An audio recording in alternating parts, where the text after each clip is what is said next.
वल्लरी विराजमानमूर्धनि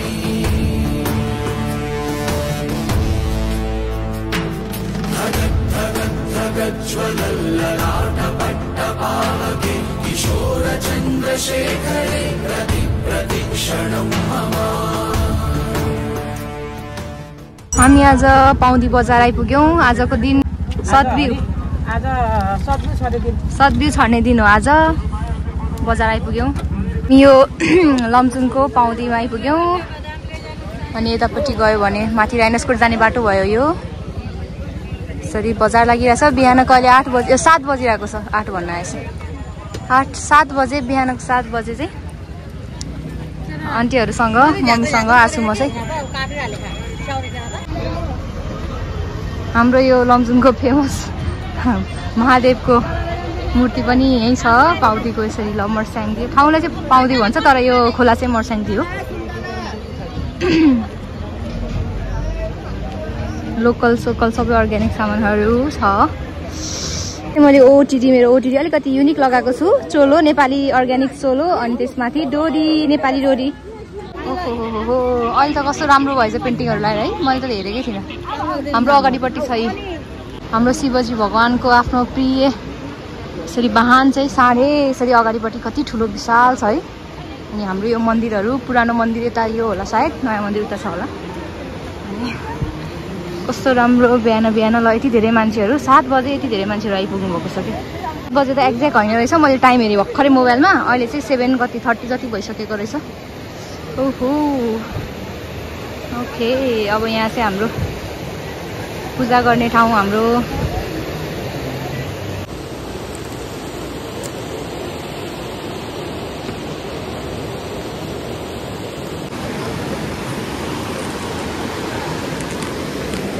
अघि माथिबाट देखाएको चाहिँ खोलाको हामी ठ्याक्क तलपट्टि आइपुगेका छौँ। अनि हो कस्तो खतरा पोजा बस्नु भयो कि त्यही भएर यस्तो खिच्दिएको नि।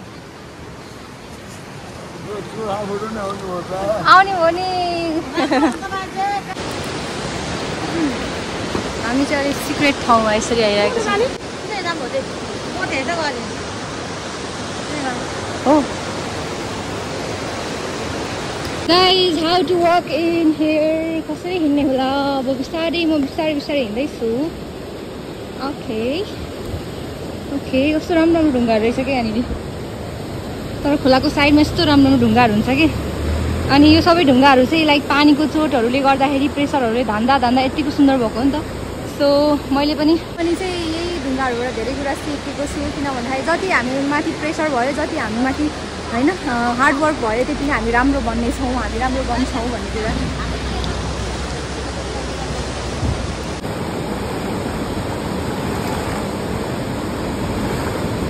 के छ प्रसादमा भन्दाखेरि यो अदुवा अनि तरुलहरू के हो छ है।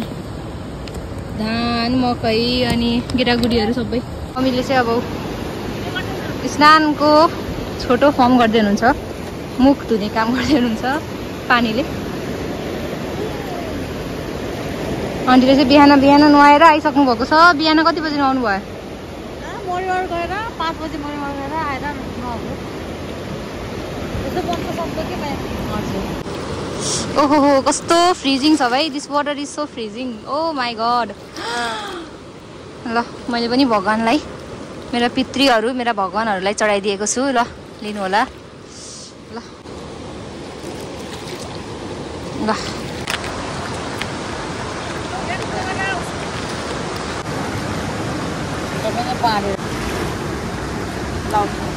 हाल्न त हाल्छ कसै छैन खाएको।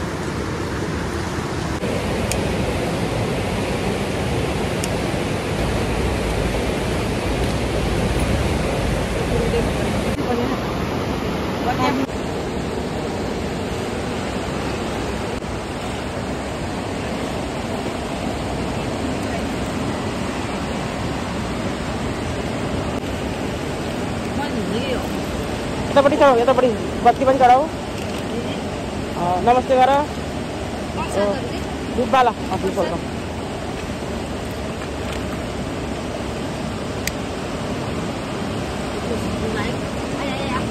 आज पितृहरूको नाममा बत्ती बालिदिनु हो क्या आज बत्ती के अरे सद्गु छर्नी बत्ती बाल्ने पितृहरूको नाममा बाबा हो बाजे बजेको नाममा भन है बिन्दुको नाम मेरो बहिनी बिन्दुको नाममा बाजे बजेको नाममा मामाहरूको बाजे बजे माइजूको नाममा नि भन माइजूको नाममा भनेर सुनाऊ।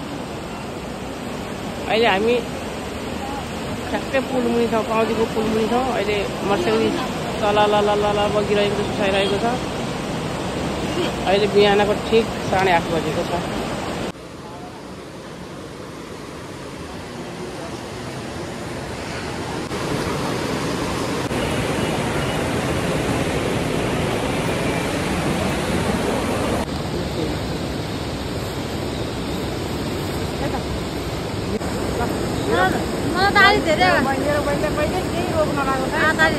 कति रोकै छैन।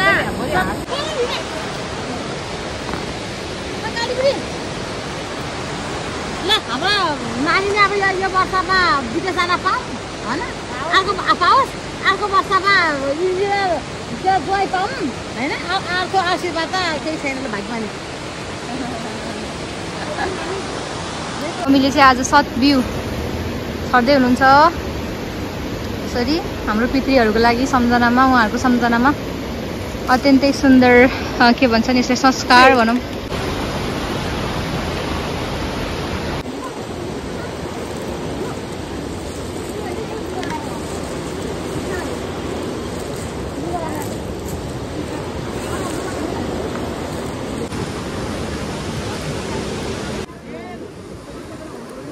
मान्छेहरू के अब प्लास्टिक त लगे हुन्छ नि त घर आफूसँग ल्याएको फोहोरहरू त यो त अब के अरे डिकेबल भयो होइन कुहिएर जान्छ फुलहरू। यो चराचुरुङ्गीले खान्छ यो अन्नहरू त खान्छ नि त।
हर हर महादेव।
यहाँनिर चाहिँ पिङ पनि रहेछ। म चाहिँ अब पिङमा एकछिन एक दुई ट्रिप हान्नु पर्यो। यस्तो भ्यू छ अनि म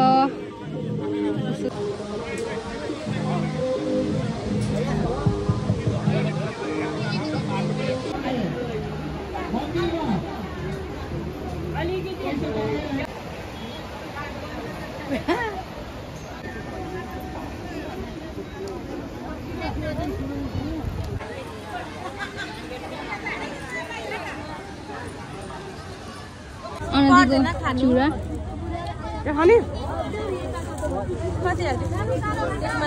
भट्टहरू कस्तो डिफ्रेन्ट टाइप्सको है। यो छुट्टै भट्ट, त्यो कालो भट्ट, उताखेरि सेतो भट्ट हो के हो।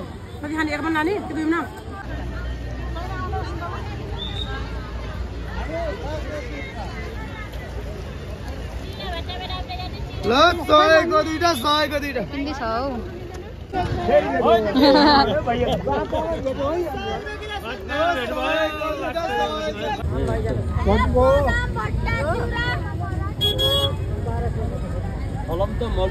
जाम भएर ट्राफिकै चाहिरहेको रहेछ। 800 को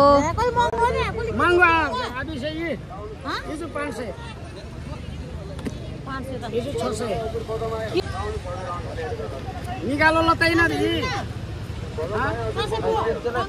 100 रुपैयाँ किलो रे।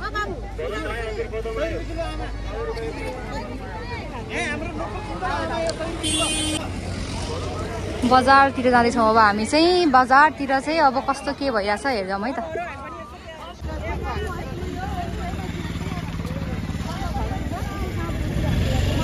सेलरोटी, पकौडा, आलुचप, भटमास फुटेको सब थोक, चना, अन्डा सब थोक छ भाइ। खानु पर्यो अब यहीँ। हामी चाहिँ 12 खाँदैछौँ अब। 12 खाँदैछौँ अनि उतापट्टि सेलरोटी तातो तातो पाक्दैछ। यस्तै हुन्छ टेस्ट अनि त्यस्तै हो। आएको छ तातो तातो छट बिहान छट अनि तरकारी अनि 12 पनि छ।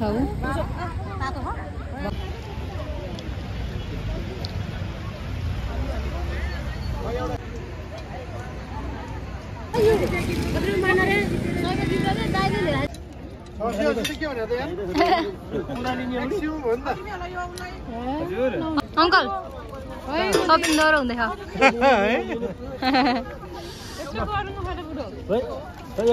मैले धेरै चाहिँ बुढाहरुले मिताउनु थाहा भयो के को गरायो हम यो सबै फलाम गरायो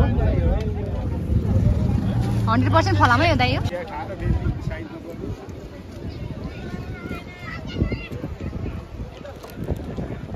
रोल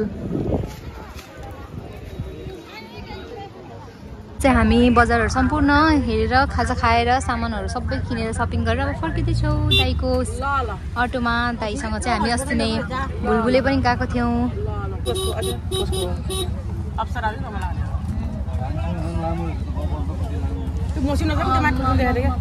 कति लामो कपाल